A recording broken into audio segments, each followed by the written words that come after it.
In a small, forgotten village, Sarah found an ancient book buried deep in the attic of an abandoned house.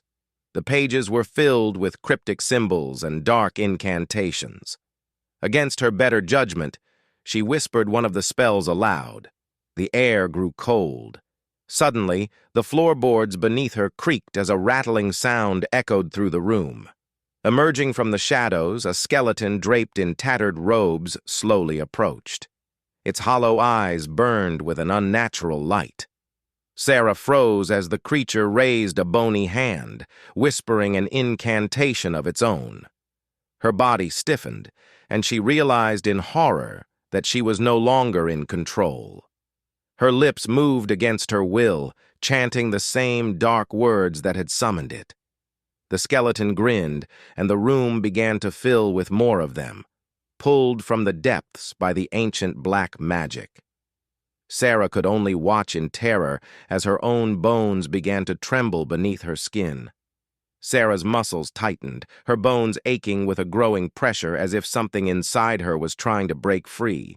The skeletons circled closer, their bony hands reaching out, their hollow eyes glowing with an eerie, otherworldly light. She tried to scream, but couldn't. The dark magic coursed through her veins, locking her in place. She felt her skin stretching painfully as her bones seemed to shift beneath it. With each pulse of the spell, her body twisted and contorted unnaturally. The lead skeleton, the one she had summoned, leaned in closer, its decaying jaw hanging open.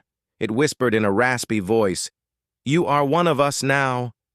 Suddenly, her bones cracked loudly, and she dropped to her knees, the pain unbearable. Her skin began to wither and shrivel away, her fingers turning skeletal, her flesh dissolving into dust. Sarah felt her humanity slipping away, her thoughts consumed by darkness as she was slowly transformed into something else, something ancient, cursed. Her final human thought was one of regret. She should have never touched that book. As the transformation completed, Sarah stood among the other skeletons, her hollow eyes glowing just like theirs. The curse had claimed another victim. The village would soon feel the wrath of their skeletal army, with Sarah leading the charge. She was no longer the victim.